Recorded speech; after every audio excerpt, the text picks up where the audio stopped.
Assalamualaikum warahmatullahi wabarakatuh. Oke teman-teman, selamat datang di channel YouTube Wisnu Purnomo. Kali ini di YouTube Wisnu Purnomo ada sesi yaitu obrolan asumsi kita, dimana di sini saya akan ngobrol bareng istri, akan membicarakan seputar apa aja yang ada di waktu dan lingkungan kita saat ini yang baru hits gitu ya. Kebetulan yang baru hits di media sosial itu munculnya beberapa fenomena ya, tentang Jogja itu UMR kecil tetapi daerah paling bahagia begitu. Karena kan kemarin habis ada kenaikan UMR dan kenaikannya itu nggak signifikan gitu ya, ya nggak jauh beda dari yang sebelumnya gitu. Jadi bisa dibilang UMR-nya kecil sekali dibanding daerah-daerah lainnya ya, kayak gitu. Nah, tapi kok banyak orang yang tetap happy dan ngerasa tetap ke orang Jogja tuh mau apa sih namanya, kerja keluar daerah tuh aras-arasan ya nggak sih? Jadi lebih milih kerja di Jogja dengan pendapatan kecil tapi tetap di Jogja daripada dia harus kerja keluar. Kebanyakan seperti gitu. Oke. Sebagai pengantar ya, karena ini video pertama, biar teman-teman tidak miss terhadap kami. Di sini kami akan sedikit memberikan background kami yang sebenarnya tidak pernah kami publikasikan di mana-mana ya. Saya berlatar belakangkan teknik mesin dan juga manajemen. Ya, intinya manajemen. Terus istri itu sejarah, akuntansi atau ekonomi juga sih. Sejarah dan akuntansi. Jadi kita akan sedikit membahas tentang apa yang sedikit kami ketahui dari ilmu tersebut. Walaupun nggak expert banget. Iya, yang penting kan ini obrolan asumsi kita, ngobrol apa aja. Ya gitu. Oke. Kenapa Jogja itu bisa UMR-nya kecil ya? Nggak, sekarang pertanyaannya tuh kan Mas Wisnu tuh tinggal di Jogja, ya nggak sih sekarang? Dan kita sih ya, maksudnya apakah merasa happy dengan istilahnya UMR di Jogja? Kalau dari dirimu, tapi kan kalau kamu ini ya pengusahanya ya yang beri gaji. Nah, tapi kalau misalnya dari aku kan karyawan swasta, kebetulan juga gajinya memang UMR. Nah, itu apakah happy beneran? Nah, itu kan harus dipertanyakan juga kan, di cross check ke orang yang bersangkutan. Apakah merasa happy? Aku sih merasa happy. Kalau soalnya ya di Jogja sendiri untuk makan itu masih available, murah. Jadi dengan gaji segitu, kalau untuk kebutuhan pokok masih sisa sebenarnya, sangat-sangat sisa. Ya, tapi juga nanti tergantung orangnya juga ya, gaya hidupnya itu seperti apa. Karena kadang pendapatan itu mengikuti pengeluarannya juga, gitu. Pengeluaran, ya. Nah, sebenarnya kalau dari sudut pandang tadi kan kamu bilang aku di bagian yang menggaji ya. Sebenarnya ya nggak jauh beda ya dari tempat-tempat yang lainnya. Karena dimanapun ditetapkan UMR itu kan dia tidak semena-mena cuman ditetapkan segini kecil gitu. Ini kan melihat dari konsumsinya di sini tuh biaya hidupnya berapa sih? Terus dengan gaji sekian tuh bisa hidup nggak sih? Terus kalau ada usaha-usaha di bidang apa gitu yang tentunya cuma di regional Jogja atau provinsi gitu, dia masih bisa hidup nggak sih? Bisa menghidupi karyawannya nggak sih? Kayak gitu. Jadi yang paling untung itu kalau dia punya perusahaan multinasional tapi dia tepatnya di Jogja. Iya, benar. Itu dia untung karena operasionalnya itu murah. Tapi jualnya dia bisa mengikuti harga luar gitu. Dan kalau kita melihat yang di Jogja itu sebenarnya kalau yang dibilang happy, masalah makan tuh happy. Makan masih happy, cari kemana-mana, makan di pinggir jalan tuh masih lah. Harga-harga di bawah 10.000 ya masih banyak. Dan swalayan di tempat Jogja itu juga banyak yang harganya murah-murah, kayak Mirota Kampus, Pamela, kayak gitu. Tuh masih banyak yang menganggap itu harganya lebih miring dibandingin. Sedangkan ini toh swalayan lain. Nah, umpamanya kita contohnya nih, kan nggak cuma makan, tapi harga kebutuhan kayak kebutuhan contohnya beli gadget, Terus kayak beli motor, beli mobil itu kan harganya sama. Itu sebenarnya juga kalau jadi warga Jogja juga berat. Iya sih, kalau untuk gaya hidup ya, untuk memenuhi kebutuhan tersiernya. Iya. Tapi kan itu kan juga menurutku kalau motor itu di Jogja itu jadi kebutuhan khusus karena jujur ya transportasi di Jogja itu belum terintegrasi dengan baik. Kayak yang umum Trans Jogja itu walaupun udah ada Trans Jogja tapi di depan jalan aja, depan ini jalan provinsi aja belum ada. Tepat ini jalan yang membelah dua kabupaten, membelah dua DIY menjadi timur dan barat itu belum ada. Transportasi yang dulunya ada angkutan kecil pun sekarang udah hilang. Yang dulu SD SMP saya naik angkot, sekarang udah nggak tahu kemana angkotnya itu. Kalah sama Trans Jogja pun yang dilayani malah ya nggak tahu gimana ya, tapi gitu sih. Pasarnya nggak jelas ya siapa ya. Soalnya juga kalau misalnya anak-anak sekolah nggak mencakup tempat-tempat sekolah. Terus kalau dulu aku juga sempet kayak naik bis kalau SMP. Kalau sekarang juga kayaknya udah jarang, meskipun itu di lingkup kota, karena aku dulu sukanya di kota, jadi kan harusnya aksesnya lebih gampang ya untuk transportasi umum. Tapi nyatanya juga sekarang udah aku jarang banget lihat bis umum gitu, jalur 2, 3, 4. Jadi kalau di Jogja itu emang, kalau menurut saya pribadi, setuju nggak istri kalau mamanya Jogja itu cuma tempat untuk belajar aja sih.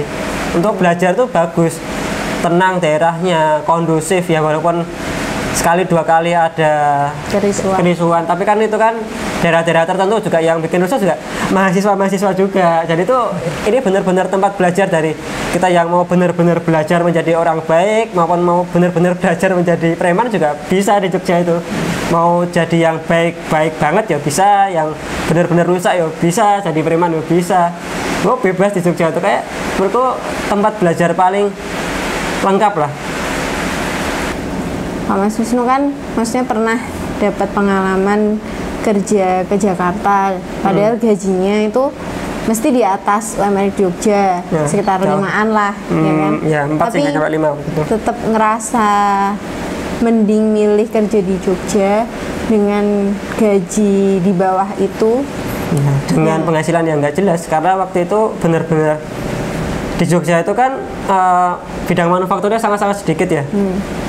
Iya benar. Bisa dibilang untuk income dari bidang manufaktur itu dikit banget Jogja itu, karena walaupun Jogja ya ini ya aneh nggak, Jogja itu daerah yang gaji karyawannya atau operasional itu murah. Tetapi kenapa sih investor-investor di sana, perusahaan manufaktur di luar sana nggak invest di Jogja? Coba nih dari sudut pandang ekonomimu gimana? Malah lebih ke culture sih kalau menurutku, jadi budayanya. Jadi kalau orang Jogja itu kan sistemnya tuh karena keraton terus pengabdian, jadi kayak untuk dibawa ke industri itu mereka penyesuaiannya susah. Kemudian kita sendiri tuh lahannya itu juga kurang apa ya, maksudnya lebih ke apa sih untuk pertanian gitu, lebih agrobisnis jadi agrobisnis. Jadi kalau misalnya sayang banget kalau misalnya tanahnya subur terus dirusak untuk industri kayak gitu. Kemudian juga ada kayaknya kebijakan-kebijakan dari keraton yang membatasi untuk hal-hal kayak gitu. Jadi kemungkinan besar dari budaya di Jogja sendiri itu lebih diarahkan untuk pariwisata budaya, terus juga untuk pendidikan kayak gitu. Jadi memang mungkin terbagi-bagi ya, setiap daerah tuh kayak Jakarta, Surabaya itu memang untuk industri. Nah, sedangkan kalau di Jogja sendiri tuh lebih untuk ke pendidikan, terus kayak untuk perekonomiannya sendiri tuh lebih ke pariwisata. Kemudian sekarang juga udah mulai berkembang UMKM kreativitas tuh loh, ya kan, kayak misalnya sekarang udah banyak daerah-daerah kabupaten yang mulai munculin potensi-potensi UKM mereka biar itu menjadi ekonomi mikro yang bisa membangun negara kita, karena juga kemarin kan sempat tuh ada Krismon 9798 dan akhirnya juga yang menyelamatkan krisis itu kan juga ekonomi mikro atau UMKM gitu. Nah sekarang juga mungkin secara nasional juga mulai digencarkan lagi kan UMKM-nya, dan kurasa di Jogja itu juga lebih cocok dibandingin industrial yang besar. Kalau pure opini ku mungkin Jogja itu kayak sebagai penyeimbang gitu loh. Kayak mungkin pertumbuhan di daerah-daerah lain di Indonesia itu cepat. Kayak pertumbuhan di Jakarta tuh cepat banget, pesat ya. Di Jogja itu kayak penyeimbang gitu. Karena mungkin Jogja itu mungkin ya bisa dibilang pernah jadi ibu kota ya, pernah. Terus pernah menjadi menjadi salah duanya dari salah satu ya dari daerah yang memiliki identitas khusus. Satunya Jakarta kan, daerah khusus Jakarta, ibu kota gitu kan. Di sini daerah istimewa Jakarta. Satu-satunya sekarang ya yang masih punya keistimewaan. Kalau keistimewaan satu-satunya, tapi kalau memiliki sifat khusus ya ada dua. Jakarta masih kan. Bentar lagi, paling satu-satunya bentar lagi. Kalau DKI-nya udah pindah ke IKN, itu beda lagi. Ya itulah. Jadi ya mungkin posisi Jogja bisa dibilang kami warga Jogja asli ya. Oke, itu ya, itu kan posisi Jogja ya. Kita jadi benar-benar opini kita sebagai warga. Jadi itu benar-benar obrolan aja sih. Ya, berdasar bahwa kita tinggal di sini dari lahir, ngelihat bahwa kok betah sih hidup di Jogja dengan UMR sekian. Banyak loh, aku dibilang teman-teman kayak gitu. Mbok sini kerja di sini bareng kita gitu. Diajak. Iya, banyak diajak juga. Pada dasarnya setiap ya tadi yang kayak aku bilang, setiap pendapatan yang kita dapat itu tuh juga nanti akan diikuti pengeluaran kita. Nggak tahu kenapa waktu aku ngerasain dapat gaji UMR Bandung pun pengeluaranku juga kok kayaknya meningkat dibandingin ketika aku juga saat ini misalnya gaji UMR Jogja gitu. Endingnya juga sama-sama, oh cuma segini juga ya yang bisa ditabung gitu. Jadi pintar-pintar sih untuk ngelola keuangannya sendiri ya. Oke, pintar-pintar mengelola keuangannya sendiri. Nah, Jogja sendiri itu kan kita termasuk masih generasi milenial. Transisi ya, tapi masih masuk milenial lah.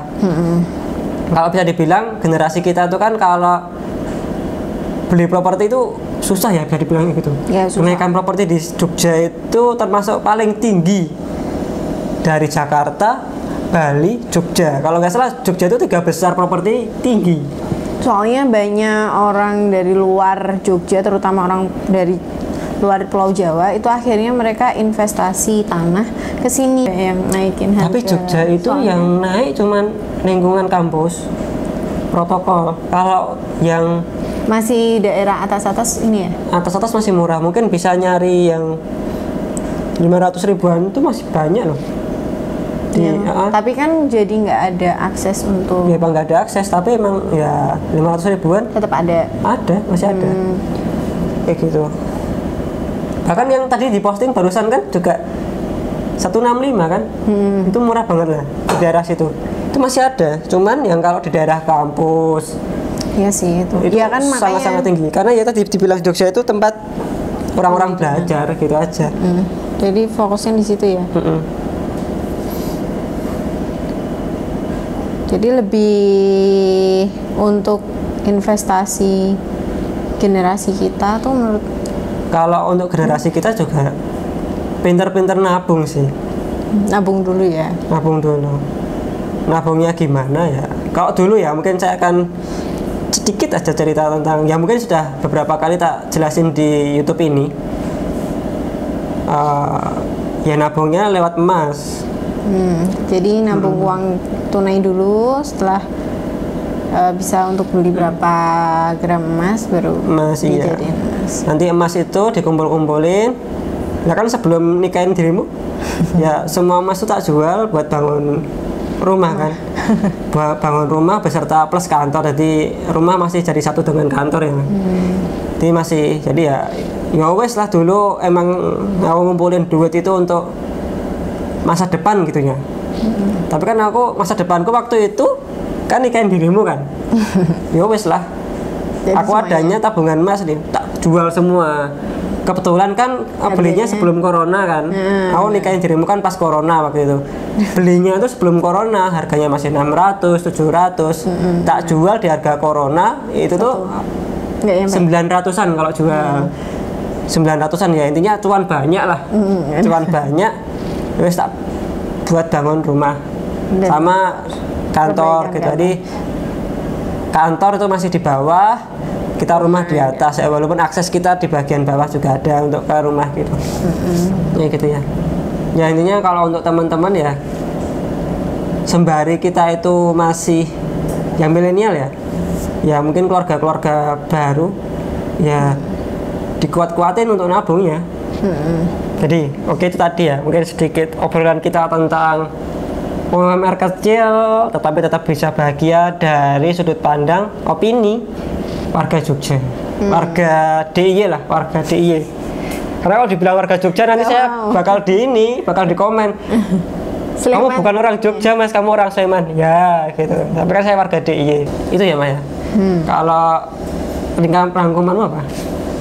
Jadi kalau menurutku kenapa orang Jogja itu tetap merasa happy dengan gaji UMR itu ya karena kebutuhan pokoknya dia tuh sudah bisa dipenuhi dengan harga-harga yang lebih murah dibandingin daerah lain. Kemudian yang kedua, budaya di Jogja itu kan lebih penting apa? Kumpul penting mangan apa sih mangan penting kumpul. Nah jadi banyak sih ya kan jadi lebih kekeluargaannya tuh lebih erat. Jadi ketika misalnya anaknya masih butuh bantuan secara ekonomi atau ada keluarga yang bisa tetap bantu gitu. Jadi dari culture-nya sendiri sih di Jogja juga masih kuat ya? mengedepankan ini kumpul mangan ramangan penting kumpul itu tadi dan ya memang untuk kebutuhan pokok juga masih bisa ke cover dengan UMR itu sih. Iya. Gitu. Oke, setuju mas. Oke teman-teman, sekian video opini kita saat ini, opini kita kali ini. Sekian, selalu jaga kesehatan dan selamat melanjutkan aktivitas. Saya Wisnu. Hani. Assalamualaikum. Salam. Terima kasih sudah menonton video ini. Jangan lupa subscribe dan klik tanda lonceng.